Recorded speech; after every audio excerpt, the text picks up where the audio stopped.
சைராம், ஜெய் சைராம். என் அன்பின் சாய் குடும்ப உறவுகளே, எல்லா விதமான பிரச்சனைக்கும் ஒரு தீர்வு நிச்சயம் உண்டு. இப்போது உன் மனதில் உழலும் அந்த பிரச்சனைக்கு தீர்வு உண்டா என்னும் சந்தேகம் வேண்டாம். நிச்சயம் தீர்வு உண்டு என் குழந்தையே. என் பக்தனுக்கு பொறுமையும் நம்பிக்கையும் மிகவும் அவசியம். நீ என் மீது நம்பிக்கை இழக்காமல் பொறுத்திரு. உனக்காக நான் உன் சுமைகளை தாங்கிக் கொண்டு இருக்கிறேன்.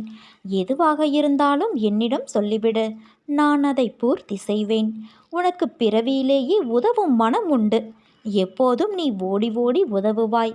ஆனால் உனது கஷ்டங்களை பங்கு போட யாருமே முன் வரவில்லை. அப்படி இருந்த போதிலும் உனது எண்ணங்கள் மாறவில்லை. ஏனென்றால் ரசித்து ரசித்து உன் வாழ்க்கையை நீ வாழ்ந்து கொண்டு இருக்கிறாய். உன்னை போல் யாருமே இல்லை.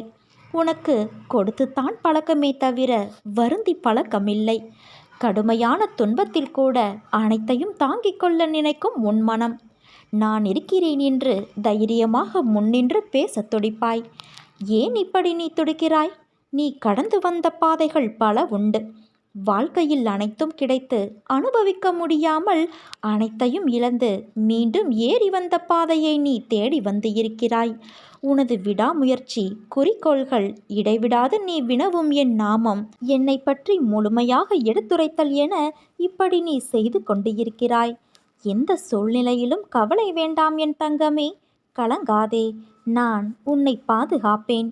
உண்மையான பக்தி ஒன்றே வாழ்க்கையில் மேலே வருவதற்கான அறிகுறி. உனது பூர்வ ஜென்ம சாபக்கேடுகள் இப்போது அனைத்தையும் நான் விலக்கி நீ இழந்தது அனைத்தும் மீண்டும் உனக்கு தேவைப்படும் காலகட்டத்தில் உன்னை தேடி வரும்படி நான் செய்வேன். காத்திரு. உன் வாயிற்கதவை தட்ட நானே வருவேன். அப்பா நான் இருக்கிறேன் என் குழந்தையே. நீ எதற்காகவும் கலங்காதே.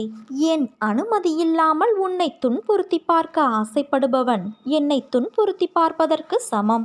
வாழ்வில் நடைபெறுவது எல்லாம் உனக்கு எதிராகத்தான் இருக்கிறதே என்று கவலை கொள்ளாதே. எதற்குமே ஒரு முடிவு உண்டு. என்னை நம்பியவர்களை நான் என்றும் கைவிடுவது இல்லை. என் மீதும் என் வார்த்தைகள் மீதும் நம்பிக்கை வை. இந்த சூழ்நிலைகள் எல்லாம் விரைவில் மாறும். உன் சாயப்பாவான நான் நிச்சயம் மாற்றுவேன் என் தங்கமே. என்னை தியானிப்பவர்களுக்கும் என்னுடைய பெயரை உச்சரிப்பவர்களுக்கும் எனது பெயரை போற்றி பாடுபவர்களுக்கும் நான் வழிகாட்டுவேன். தொடர்ந்து பயணிப்பதற்கான உந்து சக்தியை அவர்களுக்கு நான் வழங்குவேன்.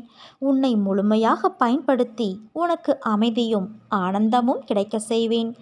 என்னை நீ எண்ணிய கணமே நான் உன்னோடு இருப்பேன். நன்மைகள் என்பது காற்று போல. நாம் ஒருவருக்கு நன்மை செய்தால் அது நிறைய பேருடைய வாழ்க்கைக்கு விடிவெள்ளியாய் இருக்கும். அது தரும் மன நிம்மதியும் நிறைவும் தான் நிரந்தரம். இதை புரிந்து கொள் என் குழந்தையே. நீ நம்பிக்கையோடு இருந்தால் நல்லதே நடக்கும். உன் சாய் நான் இருக்க பயம் ஏன் உனக்கு?